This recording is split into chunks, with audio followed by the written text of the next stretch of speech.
Welcome to this episode of the 12squared podcast. Today's guest is Ivan Melnyk. Ivan is a software engineer and he shares a lot of applicable tips for freelancers who seek to use crypto in their daily lives.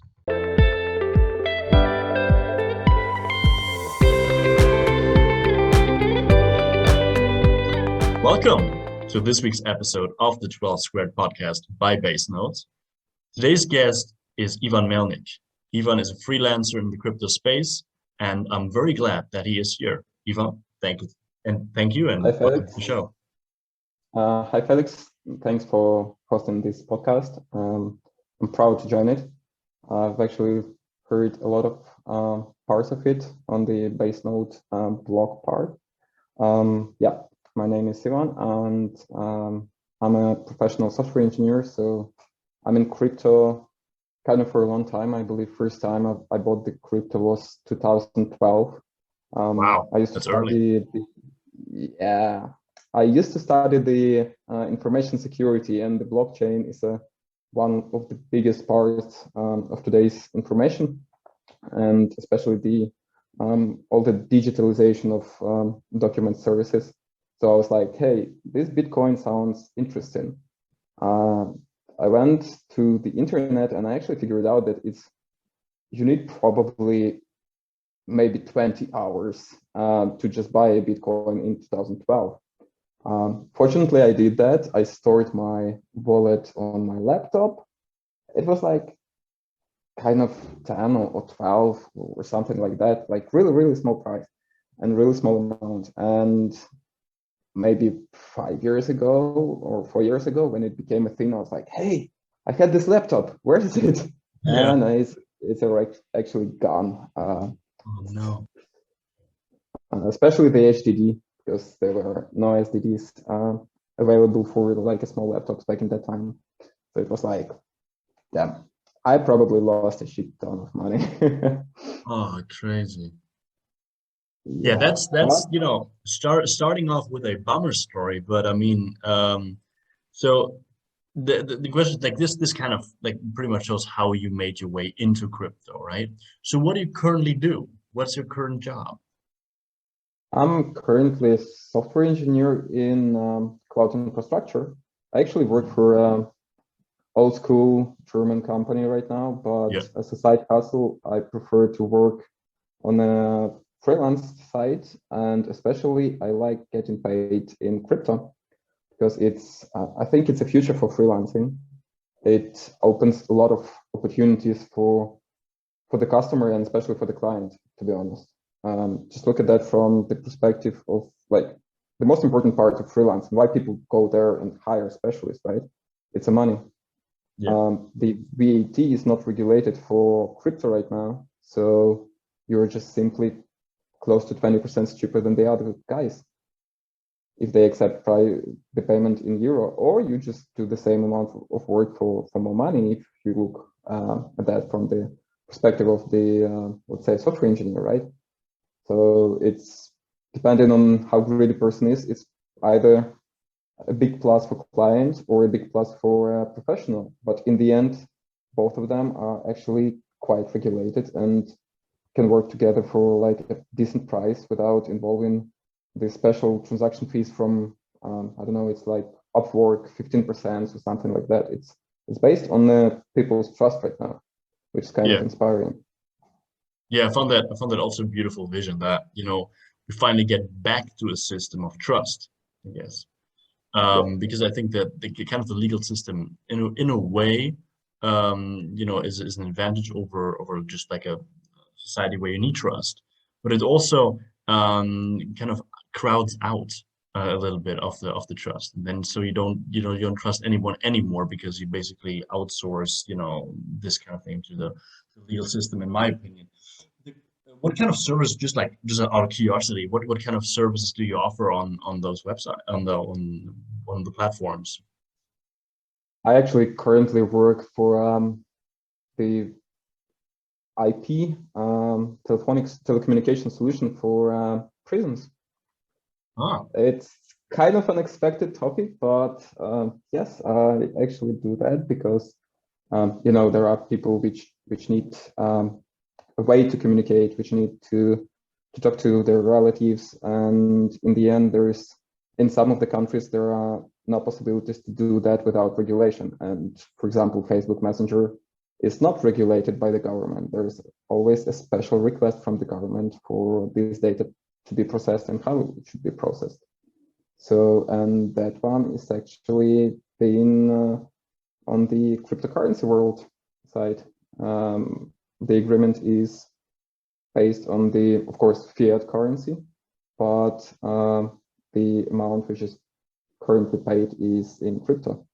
So it's kind of, crypto is kind of the new technology, and technology is always driven by the enthusiast people. Then it's being developed by the professionals and being used by everyone. But currently, for me, it's like back to stage of people working on the enthusiastic level, when you just trust people, you just want to do something really cool. And the good part of it, that for doing something really cool, you're actually getting paid. Yeah, I bet. So you alluded to that you already use it for receiving payments. You also, I guess, you invest in it. Is that correct? Yes, I invested in it, but I never gave any financial advice in investing in crypto because I have to mention this obviously. I invest into stable coins mostly. Yeah. Sometimes I do the mistakes and go to meme coins, and with that I'm actually always in plus, because if you do, let's say, you have 100% of your amount per month which you would like to invest into crypto, you go 80% into popular stable coins, 10% more into something like, let's say, Stellar Lumen. It's kind of stable. It's small. There's lots of opportunities for the growth and for the fast gain. And then you just have a 10% more which you can just, let's say, choke on. Or you can imagine that this is kind of charity, especially if you go back to, let's say, the Squid Game coin, then it's definitely a charity. Yeah, I actually went with Shiba Inu coin. I don't know why. It was a stupid decision, but I went to it in July, so it's plus 500, so 600% now. Yeah, I mean, congratulations on that one. That leads me kind of to the next question. It's like, how do you keep track of all your, first of all, payments, right? But also, how do you keep track of your investments? Do you use any accounting system there, any accounting software? What's the deal? Unfortunately, I do not have anything like that right now. I have to step on the main stone of today's financials called Microsoft Excel and use it. It's actually all the Excel sheets and these tables. So I actually keep all the track, just manually entering all the stuff. And when I do my tax report, I manually enter every transaction into it, which is extremely terrible way. Of course, like I was trying to use the tax fix, which is working really fine. But you still, if you are in crypto, you still have to, there are 3 fields about the crypto of how much did you invest, how much did you sell, and how much did you pay for the transaction fees, which is not really great way for counting it right now. Fortunately, I'm the part of community at LaborX. It's a website for cryptocurrency freelancers. And I actually discovered your company, the base node over there. And I was actually, I've read the blog, I've read the website, and I was really surprised on the stuff which is going to be there. I signed to be a beta tester now. I'm really waiting for it.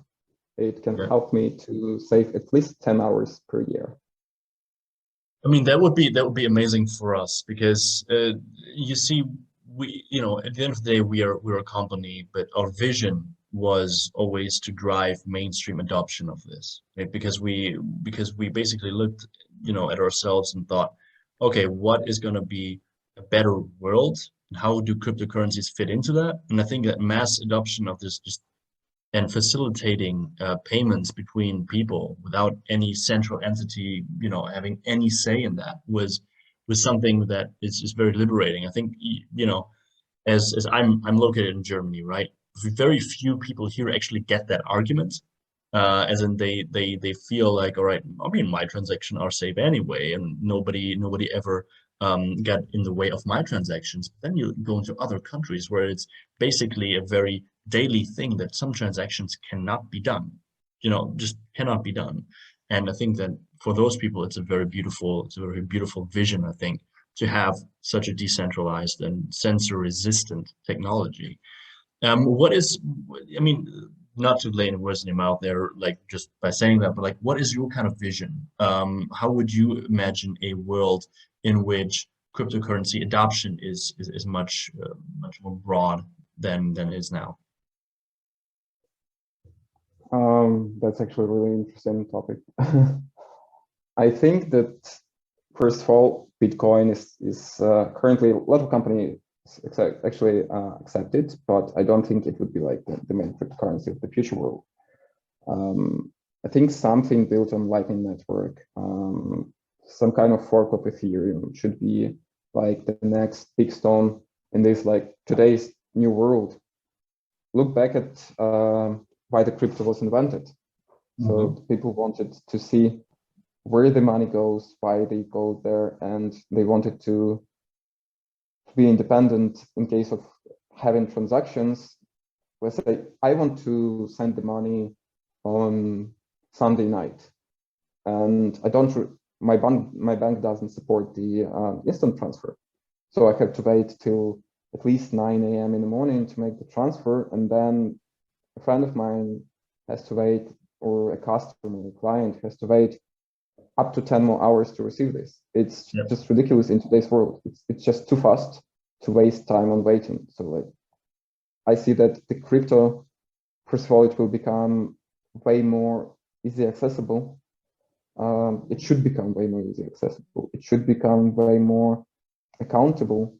And the main part is it should be legislated in more countries. The government has to start using crypto, because as a taxpayer, I would like to see where my tax goes. With crypto, you can track everything. I want to see the future that the smart contracts are just as usual thing as sending the paper letter currently in Germany. Like everyone knows how to send the paper letter. Before I moved here, I actually never sent one. It took me a fortune to discover how to do this. But the crypto right now in today's world is even more complicated than just going to the post office. You have to find where to buy it, how to use it, how to send it. And if you can send it wrong. Sometimes you need the MIME, sometimes you do not. There should be a way to make it accessible. Once it's more accessible, once government can use it, it will become like the way it was supposed to be, the extreme new way of communicating between people. Currently, it's amazing opportunity for all the freelancers to work with. It's really great way for the investment. Unfortunately, it's extremely volatile right now, and last tendencies show that, for example, the big country can influence the independent system way too much. So the more people are in this system, the less it's dependent on big countries like China or India. So once even my neighbors will start using it, I think it will become better and better and better for everyday use. That brings me, I think, to the last question, but I think it's a big one. What would your advice be to freelancers who have been freelancing on fiat before to make the switch to crypto? That could be, first and foremost, why they should do it, but also how they should do it. I think this step number one is start trusting people, start the real communication. So it's not only about having the chat on Reddit. To be honest, I started with a Reddit. There is a subdirectory called Job for Bitcoin. and Bitcoin jobs and even Dogecoin jobs. I don't know who works for Dogecoin, but there are people who do it. First of all, you have to start communicating with people, trying to sell something fixed to fiat and not being afraid to trust that these people will actually do the transaction. You can check their wallet if they have money, right? It's open system.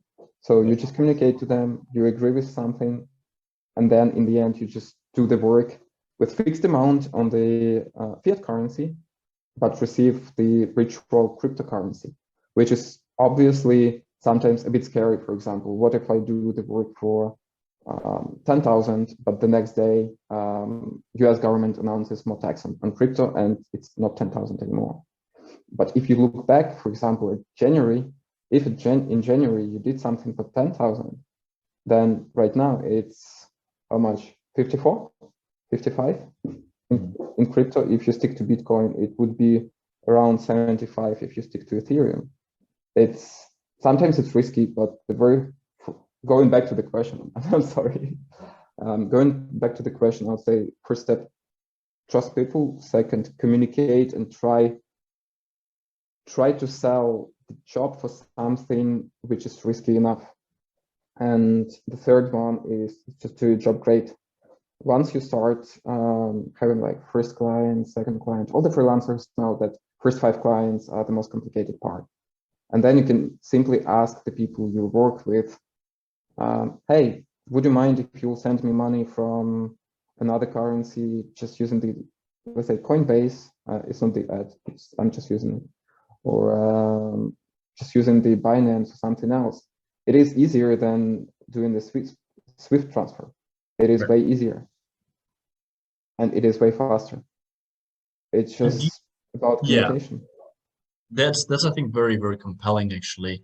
Do you have any advice on how to maybe bridge the first like technical pitfalls?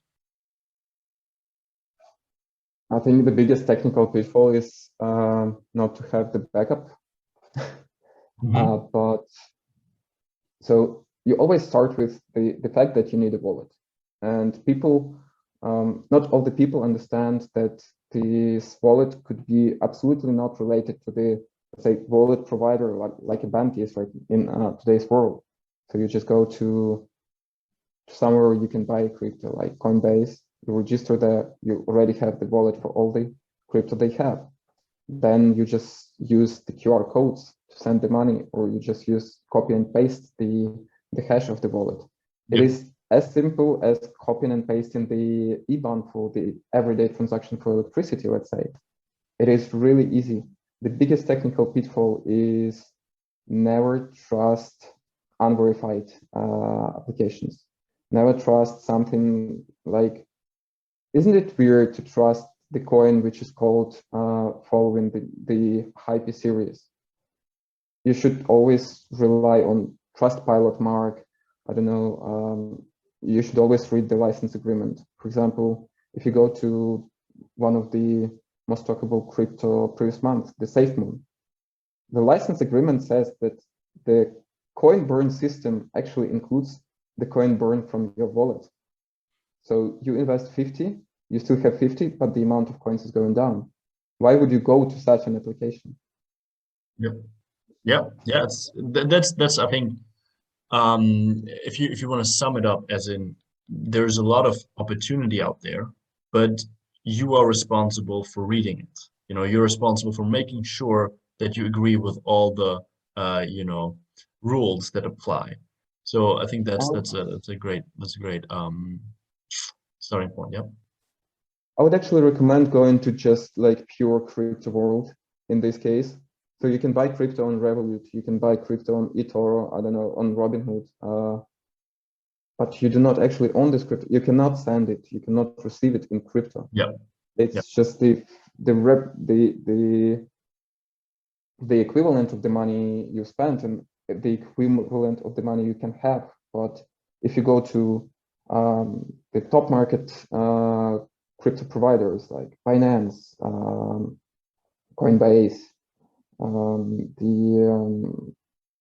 I think it's called IOTX, but don't miss with IOTX coin. Even if you go straight to XLM, the Stellar Lumen website, it will show you how to get into it. Yep. But to not go to eToro. It's not the crypto. It's the it's like a financial instrument of what you can have. Yeah, it's a financial instrument. Alrighty. That was pretty much my last question, but I think for you there's going to be another important question, which is where can people find you if they want to reach out to you either for information, for jobs? What's going to be the method? I prefer using the LinkedIn, so you can find me just writing Ivan Melnyk, or just email me, which is ivan.melnyk.nue@icloud.com, and NUE stands for the first letters of the Nuremberg airport, which is really easy to remember. So that's it. You can simply find me on LinkedIn or just drop me an email, and I'll definitely find the time to reply back to you. All right, perfect. We'll obviously put those information in the description below the video and also below the podcast, so nobody can actually miss them. Perfect. That was it. I thank you so much for being here. I had a pleasure of talking to you. Thank you very much, Felix. That was actually extremely interesting experience. And I also as I said, thank you very much, but also thank the audience for giving us the time again. And we will be back in 1 week with another interesting freelancer. And until then, take care.